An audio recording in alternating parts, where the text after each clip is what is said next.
Chapter number 2 ninth maths.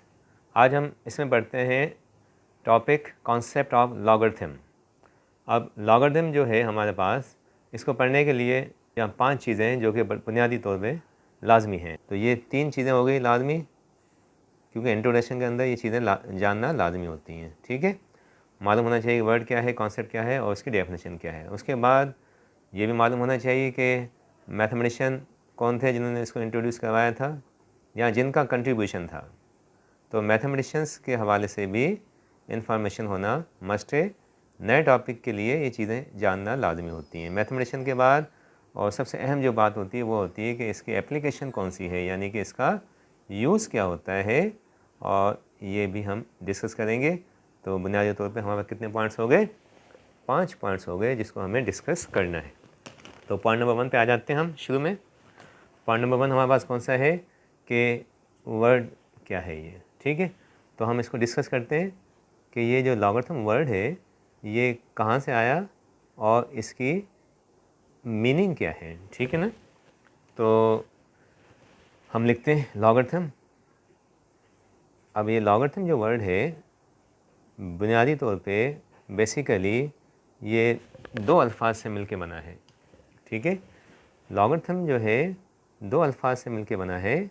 एक Greek word है और दूसरा भी ग्रीक वर्ड है, यानी कि 2 ग्रीक वर्ड से मिलके बना है। ठीक है, 2 यूनानी अल्फाज से मिलके लॉगरिथम बना है। और वो 2 यूनानी अल्फाज कौन से हैं? एक जनाब आपके पास है लोगोस, LOGOS। ठीक है, ये ग्रीक वर्ड है। और दूसरा ग्रीक वर्ड जो हमारे पास है वो है अर्थमोस, ARITHMOS। ये 2 ग्रीक वर्ड्स हैं जिनकी कम्बिनेशन से ये वर्ड लॉगरिथम बना है। तो अब ये ग्रीक वर्ड है, इनकी कोई ना कोई मीनिंग तो होगी। So what is meaning of logos? Logos की मुख्तलिफ मीनिंग्स होती हैं। एक इसकी मीनिंग होती है रीज़न, एक इसकी मीनिंग होती है स्टडी, एक मीनिंग होती है इसकी नॉलेज। मगर मैथमेटिकल पॉइंट ऑफ व्यू से इसकी एक मीनिंग है रेशो। तो लॉगस की कई मीनिंग होती हैं, ग्रीक वर्ड है, मगर एक मैथमेटिक्स पॉइंट ऑफ व्यू से इसकी मीनिंग है रेशो। और जो अर्थमोस है, ये जो वर्ड है इसकी मीनिंग है नंबर। ये क्लियर हो गया कि लॉगरिथम 2 अल्फाज से मिलकर बना है, दोनों ग्रीक वर्ड्स हैं, लॉगस एंड अर्थमोस। लॉगस की मीनिंग रेशो होती है, अर्थमोस की मीनिंग नंबर होती है। तो जब आप इसको कंबाइन करेंगे तो क्या मिलेगा? तो इसका मतलब ये हुआ कि आपके पास क्या आ गया, मीनिंग क्या हुई इसकी?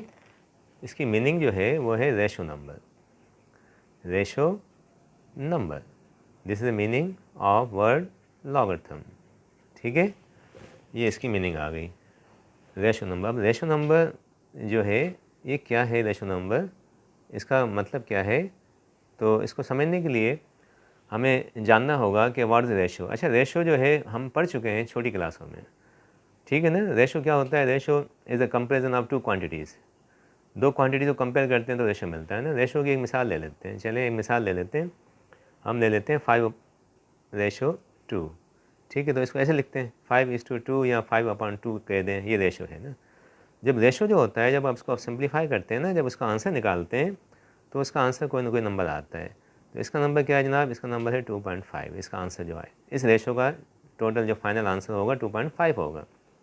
अच्छा, एक और रेशो ले लें आप, चलें 7/4 ले लेते हैं। ठीक है, अब 7/4 जो है अगेन एक रेशो है, 7 और 4 का रेशो है 7/4, या इसको हम पढ़ते हैं 7:4। ठीक है, तो अब इसका जब आंसर निकालेंगे, जब इसको डिवाइड करेंगे तो आपको जो मिलेगा वो मिलेगा 1.75। अब ये जो 2 नंबर आपको मिले ना, रेशो का जो रिज़ल्ट आता है, रेशो का जो आंसर आता है वो क्या आ रहा है? देखें, 2.5 is a decimal number, 1.75 is a decimal number. तो रेशो का जो रिज़ल्ट आता है वो डेसिमल नंबर होता है। ठीक है, तो रेशो नंबर जब कहा तो इसका मतलब है, हमने कहा डेसिमल नंबर। तो इसका मतलब क्या हुआ कि लॉगरिथम की मीनिंग है रेशो नंबर या डेसिमल नंबर। सो ये क्लियर हो गया कि लॉगरिथम 2 अल्फाज से मिलकर बना है, दोनों ग्रीक, और इसकी मीनिंग होती है ए नंबर। ठीक है, यानी कि डेसिमल नंबर, यानी कि रेशो नंबर। ठीक है, ये होगी हमारा पॉइंट नंबर 1 वर्ड के हवाले से। अब हम अपन कर लेते हैं पॉइंट नंबर 2 को डिस्कस करते हैं। बड़ी अहम चीज़ वो ये है कि इसका कॉन्सेप्ट क्या है ना, कि ये चीज़ क्या होती है, मतलब लॉगरिथम किसको कहते हैं, तो इसको समझना है हमें। तो कॉन्सेप्ट पे डिस्कस कर लेते हैं। Point number 2, what is the concept of logarithm. तो इसकी मैं डेफिनेशन लिख देता हूँ, मतलब डेफिनेशन नहीं, इसका कॉन्सेप्ट लिख देता हूँ। डेफिनेशन तो हम नेक्स्ट पॉइंट में डिस्कस करेंगे। इसका जो सिंपल जो कॉन्सेप्ट है वो क्या है। कॉन्सेप्ट के लिए आप देखें कि मैंने लिख दिया लॉगरिथम, ठीक है, राइट। अच्छा, एक बात और कि मैंने कहा था कि ये जो वर्ड है ना लॉगरिथम, ये किसने इंट्रोड्यूस करवाया था, तो ये वर्ड लॉगरिथम इंट्रोड्यूस करवाया था एक स्कॉटिश मैथमेटिशियन जॉन नेपियर ने। तो ये बात भी मैं आगे जाके इसको डिस्कस कर लूँगा। तो अभी आ जाते हैं लॉगरिथम पे। तो जनाब लॉगरिथम की जो कॉन्सेप्ट है वो क्या है, it is an exponent, it is exponent, ठीक है, एक्सपोनेंट और पावर, एक्सपोनेंट और पावर, ठीक है ना। यहाँ पर हमने डिस्कस किया ना लॉगरिथम क्या होता है। लॉगरिथम एक डेसिमल नंबर होता है, मगर वो नंबर कौन सा, वो नंबर होता है एक्सपोनेंट, और एक्सपोनेंट को हम पावर भी कहते हैं। इट इज़ एक्सपोनेंट और power to which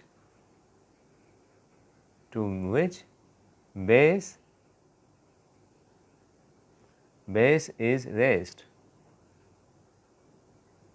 raised to obtain या to get given number,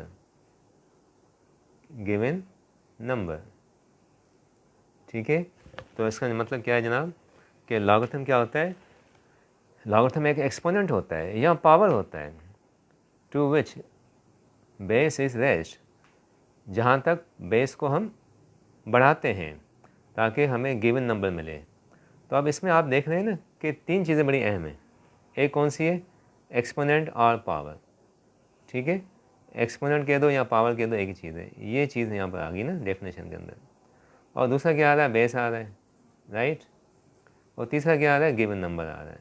तो मतलब जब लॉगरिथम की जब बात करते हैं तो 3 चीज़ें हमारे सामने आती हैं ना, क्या कि इसके लिए गिवन नंबर का होना मस्ट है।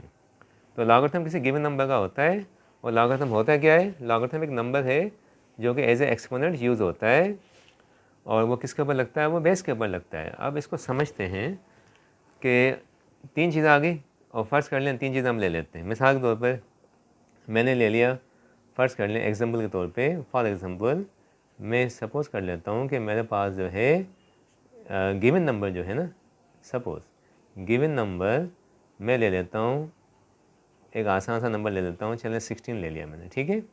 गिवन नंबर 16 ले लिया। अच्छा, उसके बाद बेस की बात करते हैं, तो बेस भी मैं ले लेता हूँ, एक बेस में ले लिया 2, ठीक है। अब मैं देखता हूँ कि व्हाट इज़ एक्सपोनेंट, अब एक्सपोनेंट क्या होगा, ठीक है।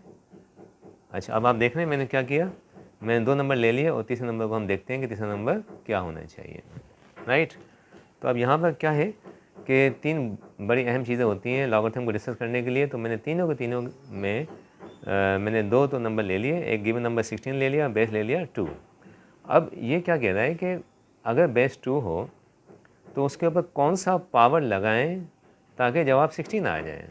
तो जनाब इसकी सूरत हाल ऐसी है, देखें कि ये आपके पास बेस 2 है, ठीक है। अब इसके ऊपर कौन सा पावर लगाएं ताकि रिज़ल्ट हमारा जो है वो आ जाए 16। So this is given number, 2 पे कौन सा पावर लगाने पर 16 आएगा, ठीक है। अब जो पावर लगेगा ना, यानी कि जो एक्सपोनेंट लगेगा ना, वो लॉगरिथम कहलाएगा। तो जनाब हम जानते हैं कि 2 पावर 4 16 होता है, ऐसे ही होता है ना, 2 इंटू 2 इंटू 2 इंटू 2, कितना हो गया जनाब 2 पावर 4, और कितना जवाब आता है इसका, 2 to the 4, 4 to the 8, 8 to the 16 आता है, ऐसे ही है ना। तो यहाँ पर 4 आना चाहिए, राइट। तो 4 जब यहाँ लगेगा ना, तो ये 4, तो ये आपका आंसर कितना आ जाएगा, 16 आ जाएगा ना। मगर ये 4 क्या कहलाता है जनाब, इस 4 को हम क्या कहते हैं, हम इस 4 को कहते हैं एक्सपोनेंट, ठीक है। दिस इज एक्सपोनेंट, या दूसरा नाम इसका कौन सा है, पावर, राइट। और उसके बाद मैंने डेफिनेशन में क्या लिखा कि लॉगरिथम इज़ ए एक्सपोनेंट या पावर। तो इसका तीसरा नाम आ गया कि दिस इज़ लॉगरिथम, पावर कह दें या लॉगरिथम कह दें, ठीक है। तो यहाँ तक बात समझ आ गई कि लॉगरिथम किसे कहते हैं, एक्सपोनेंट को कहते हैं। यूँ समझ लो कि logarithm is the other name of exponent और पावर, ठीक। तो अब यहाँ पर लॉगरिथम कौन सा है, ये लॉगरिथम 4 को कहेंगे। 4 लॉगरिथम है किसका, 16 का टू द बेस 2। तो कॉन्सेप्ट हो गया क्लियर। मैं इसको बता दूं मैंने क्या पढ़ाया कि जनाब लॉगरिथम जो होता है क्या होता है, एक्सपोनेंट होता है। वो एक्सपोनेंट जो बेस पे लगाने पर गिवन नंबर मिल जाए, यानी कि जब भी कोई नंबर गिवन हो आपको, वो नंबर हासिल करने के लिए जब किसी बेस पे कोई पावर लगाया जाता है तो उस पावर को हम कहते हैं लॉगरिथम। तो अब इसको हम लिखेंगे कैसे, हमारे पास जनाब क्या है, हेयर 4 इज़ लॉगरिथम। 4 जो है लॉगरिथम है, 4 is logarithm of 16 to the base कौन सा बेस है, 2। ये हमने इसको ऐसे लिखा, ठीक है। क्या लिखा मैंने, 4 इज़ लॉगरिथम ऑफ 16 कौन से बेस के मुताबिक, टू द बेस 2। अब ये जो सेंटेंस में लिखा है ना कि 4 इज़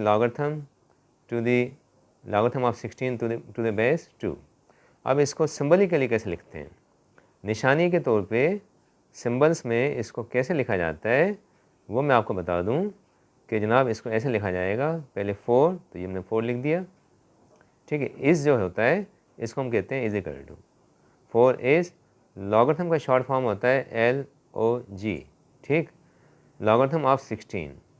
तो जनाब क्या हो गया, 4 is logarithm of 16 to the base 2। ये जो बेस होता है बिल्कुल यहाँ लिखा जाता है, G के नीचे लिखा जाता है यहाँ पर। तो अब इसको पढ़ा जाएगा 4 is log of 16 to the base 2, ठीक है। अब ये चीज़ आई कहाँ से, ये हमारे इस एक्सप्रेशन से आई ना, कहाँ से, 2 पावर 4 इज इक्वल टू 16, यहाँ से हमने ये चीज़ हासिल की ना। अब क्या है जनाब, ये दो चीज़ हमारे पास आ गई, दो एक्सप्रेशन आ गई, एक और ये हमारे पास आ गई दो चीज़ आ गई। अब इन दोनों के नाम है ना, ये जो होता है इसको हम कहते हैं logarithmic form. This is called logarithmic form, ये लॉगरिथमिक फॉर्म है, ठीक है। और ये जो है ये एक्सपोनेंशियल फॉर्म कहलाती है, एक्सपोनेंशियल फॉर्म, ठीक है। तो एक्सपोनेंशियल फॉर्म में क्या होता है जनाब कि एक्सपोनेंट होता है, जबकि लॉगरिथमिक फॉर्म में क्या है कि लॉग का इस्तेमाल होता है। तो ये दोनों के दोनों आपस में इंटरलिंक्ड है। लॉगरिथमिक फॉर्म होगी तो उसमें से एक्सपोनेंशियल फॉर्म आ जाती है, और जब एक्सपोनेंशियल फॉर्म होती है तो उसमें से लॉगरिथमिक फॉर्म आ जाती है। तो अब ये जो कैसे कन्वर्ट होता है, एक्सपोनेंशियल में लॉग कैसे आएगा, लॉग में से एक्सपोनेंशियल कैसे बनेगा, इसको समझने के लिए हम जो है क्या करते हैं कि अपना जो एक्सपोनेंट है, ठीक है, उसको सपोज कर लेते हैं ई इस तरह से, और ई कर लें या पावर जो पी नाम दे दें। अच्छा, बेस जो 2 है इसको जनरल सेंस में हम सपोज कह देते हैं बी, और ये जो गिवन नंबर है उसको सपोज शो कर देते हैं एन से। तो अब मैं एक जनरल फॉर्म लिख रहा हूँ, और जनाब मैंने क्या लिखा कि बी फॉर बेस, ठीक है, बेस के ऊपर कोई पावर लगा दें, तो चले मैं लगाता हूँ P, base power P, given number is suppose N. अब मैंने क्या लिख दिया, मैंने लिखा है कि जनाब कोई भी बेस हो, बेस का मतलब है बी, उसके ऊपर जब पावर लगाते हैं पी तो हमारे पास एक गिवन नंबर आता है एन।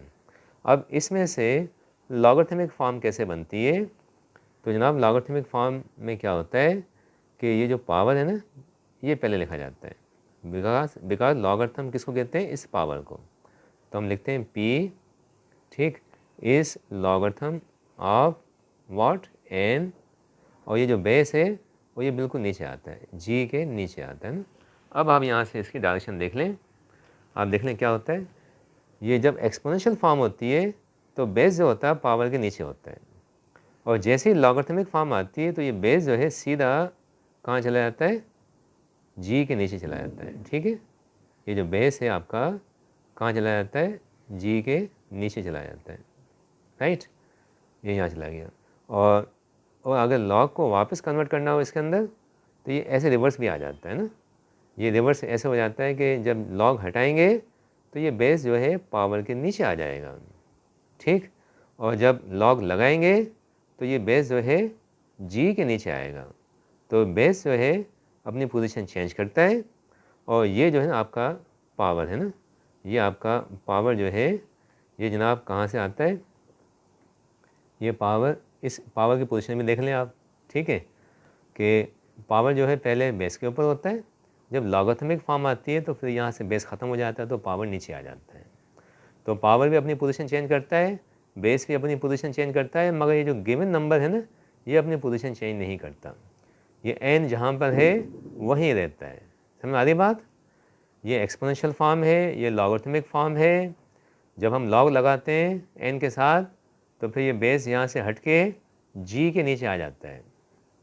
अब अगर मैं रिवर्स की बात करूँ, ऐसे रिवर्स, तो रिवर्स में क्या होगा, अगर मैं g को लॉग को हटाऊँगा, जब लॉग को हटाऊँगा तो ये बेस सीधा जाके पावर के नीचे चला जाएगा। Is it clear? अब हम जो है ना एक दो मिसाल ले लेते हैं, ठीक है, इस हवाले से। तो एग्ज़ाम्पल चले हम यहाँ ले लेते हैं कि एग्ज़ाम्पल ले लेते हैं फर्दर ताकि क्लियर हो जाए। तो मैं ले लेता हूँ, सपोज़ एक मिसाल ले लेता हूँ, 2 पावर 5 इज इक्वल टू 32, ठीक है। हम जानते हैं 2 पावर 5 32 होता है। अब ये एक्सपोनेंशियल फॉर्म है, अब इसको मुझे लॉगरिथमिक फॉर्म में चेंज करना है। तो जनाब लॉगरिथमिक फॉर्म में क्या होगा, मैं सिर्फ इसको पिक करूँगा, पावर कौन सा है 5, तो मैं कहूँगा 5 इज़ लॉग ऑफ 32, ये 5 लॉग है 32 का।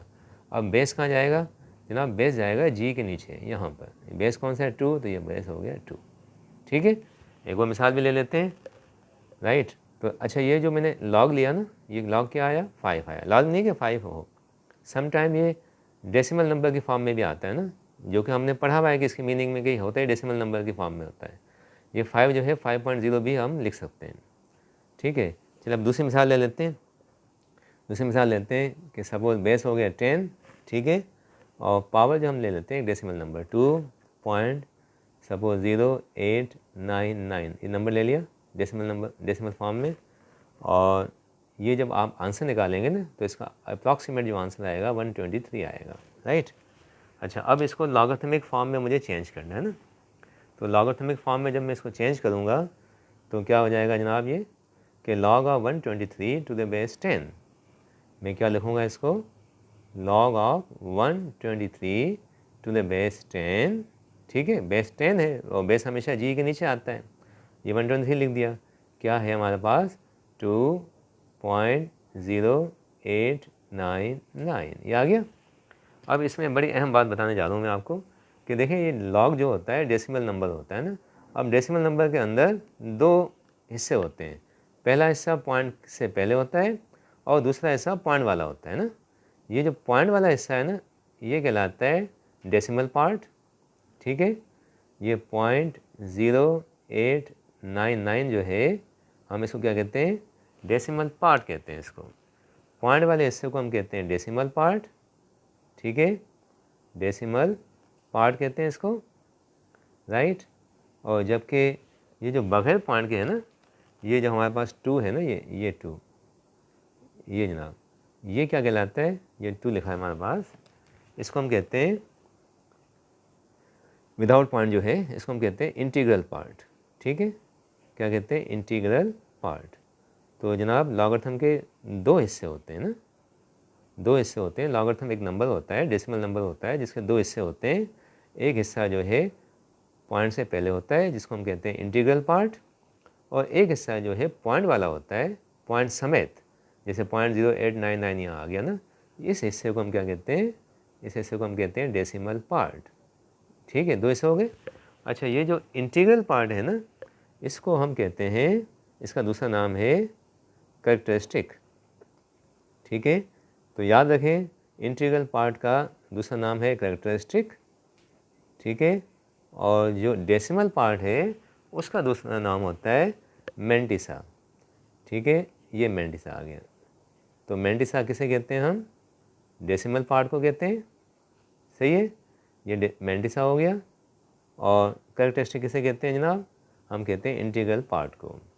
तो decimal part is called mantissa, और मेंटिसा एक लैटिन वर्ड है, लातीनी ज़बान का लफ्ज़ है। और इंटीग्रल पार्ट जो है उसका दूसरा नाम कौन सा है? कैरेक्टरिस्टिक, जो कि ग्रीक वर्ड है। So this is Greek word, ठीक, this is Greek word characteristic, and mantissa is nothing but Latin word, ये लैटिन लैंग्वेज का वर्ड है। ठीक है, ये हो गया इसका कॉन्सेप्ट।